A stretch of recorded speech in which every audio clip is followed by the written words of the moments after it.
Hello friends, I hope you all are doing good. इस video में हम discuss करने जा रहे हैं रीसेंट क्लैरिफिकेशन जो सीबीआईसी ने इशू की है with respect to treatment of secondary and post sale discount. Means हम बहुत बार देखते हैं कि मैन्युफैक्चरिंग कंपनीज अपने डीलर्स को सेल करने के बाद डिस्काउंट देती हैं टू रिड्यूस देयर कॉस्ट। तो उन डिस्काउंट जो दिए गए हैं उनका क्या इम्पैक्ट होगा, मींस उनको जीएसटी लायबिलिटी के लिए कंसीडर किया जाएगा या नहीं जाएगा, उनका प्रोपोर्शनेट आईटीसी का रिवर्सल होगा या नहीं होगा। तो उन सभी सिचुएशंस के रिगार्डिंग में गवर्नमेंट ने क्लैरिफिकेशन इशू की है। तो देखते हैं इस क्लैरिफिकेशन में क्या है। तो इस क्लैरिफिकेशन में बेसिकली उन्होंने फर्स्ट क्वेश्चन जो डील किया वो किया कि क्या फुल आईटीसी अवेलेबल होगा if discounts are given by way of commercial and financial credit notes. इस पहले जानते हैं financial and commercial credit notes क्या होते हैं। हम बहुत बार देखते हैं कि non GST credit notes issue किए जाते हैं by the business entities to their customers. ये वो क्रेडिट नोट्स हैं जिसके ऊपर जीएसटी का कोई इम्पैक्ट नहीं लिया गया है, सिंपली वैल्यू रिड्यूस करने के लिए, प्राइस रिड्यूस करने के लिए ये डिस्काउंट क्रेडिट नोट्स इशू किए जाते हैं। तो क्या इस केस में फुल आईटीसी मिल जाएगा? Because as we know under section 16 एक कंडीशन है कि 180 डेज के विद इन फुल पेमेंट हो जानी चाहिए to the supplier, then only you can claim input tax credit. But since ये डिस्काउंट दे दिया गया है तो 100% पेमेंट नहीं होगी, तो क्या फिर भी फुल आईटीसी मिल जाएगा? तो इसके ऊपर सर्कुलर क्लैरिफाई करता है कि yes, 100% ITC will be eligible to the recipient. क्यों एलिजिबल होगा? बिकॉज इस सिचुएशन में ना तो सप्लायर ने डिस्काउंट रिड्यूस किया अपनी जीएसटी लायबिलिटी क्योंकि उन्होंने जीएसटी क्रेडिट नोट नहीं इशू किया, और ना ही डीलर जो रेसिपिएंट डीलर है उसने जीएसटी लायबिलिटी का रिफंड मिला है उसे from the supplier. Since there is no impact on GST liability, accordingly ITC भी 100% फुली एलिजिबल होगा टू रेसिपिएंट को। इसको एक एग्जांपल से समझते हैं। मान लीजिए रामसंग कंपनी है, उन्होंने वॉशिंग मशीन मैन्युफैक्चर की एंड सप्लाई की to their dealer Gada electronics for ₹10,000। Now after sale of this washing machine to Gada electronics, post sale में रामसंग कंपनी ने ₹1,000 का पोस्ट सेल डिस्काउंट दिया to Gada electronics by way of financial और commercial credit notes. Now Gada electronics ने washing machine के ऊपर ITC लिया था 1800। क्या इस 1800 आईटीसी को वो अभी भी क्लेम कर सकते हैं या उन्हें 1000 का प्रोपोर्शनेट आईटीसी रिड्यूस करना पड़ेगा? तो जैसे कि हमने देखा, उन्हें रिड्यूस करने की कोई नीड नहीं है आईटीसी को, क्योंकि उन्होंने कोई भी रिफंड क्लेम नहीं किया है फ्रॉम द सप्लायर, ना ही उनके सप्लायर रामसंग कंपनी ने इस जीएसटी की लाइबिलिटी को इफेक्ट लिया है इन देयर रिटर्न। तो accordingly 100% ITC will be eligible to the Gada electronics dealer. Then उसके बाद सेकंड जो पॉइंट के ऊपर क्लैरिफिकेशन दी है वो ये दी है कि क्या डिस्काउंट जो दिया जा रहा है बाय मैन्युफैक्चरर टू डीलर, हमारे एग्जांपल में रामसंग कंपनी टू कड़ा इलेक्ट्रॉनिक्स, क्या उसे वैल्यू ऑफ सप्लाई में ऐड होना चाहिए जो एंड कंज्यूमर को की जा रही है by the dealer, treating it as monetary value of inducement to supply goods. तो इसके रिस्पेक्ट में सर्कुलर क्लैरिफाई करता है कि if there is an agreement, कि अगर एग्रीमेंट एग्जिस्ट करता है कि जो भी सप्लाई डीलर एंड कंज्यूमर को कर रहा है वो रिड्यूस्ड प्राइस पे होनी चाहिए, then accordingly discounts manufacturer dealer को प्रोवाइड करेगा to compensate that reduce price, then तो वो डिस्काउंट इंक्लूडेबल होंगे वैल्यू सप्लाई में, एंड अकॉर्डिंगली डिस्काउंट के ऊपर भी जीएसटी पे होगा।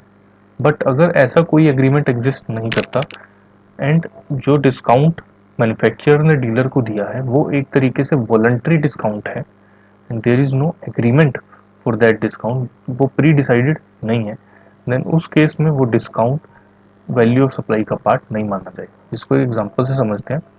मान लीजिए रामसंग कंपनी ने सप्लाई की washing machine to Gada electronics for ₹10,000, then Gada electronics ने फर्दर सप्लाई की वो machine to Mrs Iyer for ₹15,000।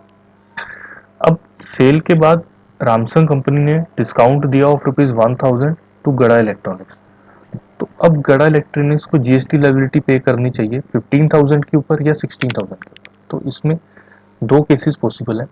First case में अगर एग्रीमेंट एग्जिस्ट करता है, ये जो पोस्ट सेल डिस्काउंट है ये दिया जा रहा है क्योंकि मिसिज अय्यर को जो सेल की है वो रिड्यूस्ड प्राइस पे की है, देन तो 15,000 प्लस 1,000 16,000 के ऊपर जीएसटी अप्लाई होगा।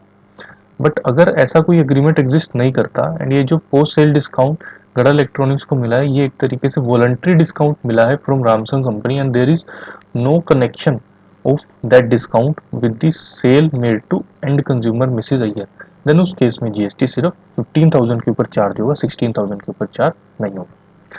तो ये इस क्लैरिफिकेशन का मतलब है। नाउ इसके बाद थर्ड क्लैरिफिकेशन जो सर्कुलर ने प्रोवाइड की वो प्रोवाइड की क्या जो डिस्काउंट मैन्युफैक्चरर डीलर को दे रहा है क्या उसे माना जा सकता है consideration for activity performed to promote sale of goods. Means हम बहुत बार देखते हैं डीलर्स अपनी शॉप पे अपने शोरूम पे अवेयरनेस प्रोग्राम्स अरेंज करते हैं, एग्जीबिशन अरेंज करते हैं, छोटे मोटे इवेंट्स अरेंज करते हैं जिसमें वो कस्टमर्स को अपने गुड्स के बारे में गाइड करते हैं, अपने प्रोडक्ट्स के बारे में, अपनी सर्विसेज के बारे में गाइड करते हैं जिससे कि उनकी सेल्स इंक्रीज होती है या तो ऑन द स्पॉट या after some point of time.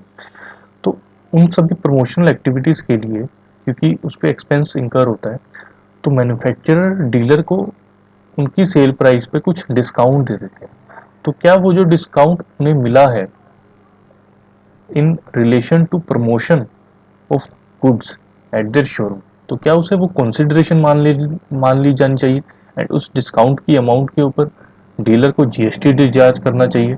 तो इसके ऊपर सर्कुलर क्लैरिफाई करता है कि जो promotional activities dealer carry on करता है अपनी शॉप के ऊपर तो उससे डीलर की खुद की सेल इंक्रीज होती है, राइट, उससे डीलर की खुद की सेल इंक्रीज होती है and not only of the manufacturer, since उससे डीलर की खुद की सेल इंक्रीज होती है and not only of manufacturer so that discount can't be treated as consideration for promotional activity.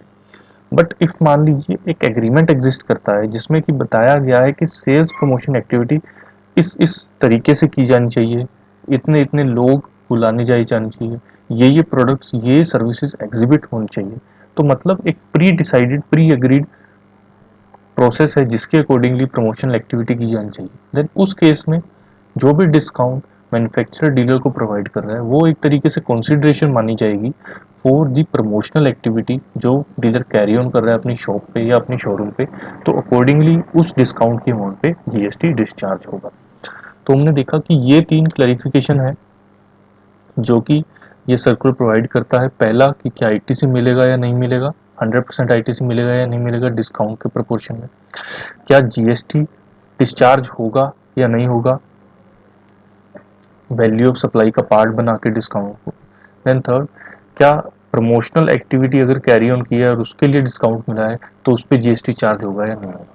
तो इन सभी के ऊपर ये क्लैरिफिकेशन थी, वेरी इंपॉर्टेंट क्लैरिफिकेशन जो कि हम कंफ्यूजन फेस कर रहे थे कि क्या जीएसटी एप्लीकेबल होना चाहिए नहीं होना चाहिए। सो आई होप आप लोगों को ये वीडियो वेरी इंफॉर्मेटिव लगी होगी। थैंक्स फॉर वॉचिंग एंड इस वीडियो को प्लीज़ ज़रूर लाइक करें एंड चैनल को सब्सक्राइब कर लें। Thank you.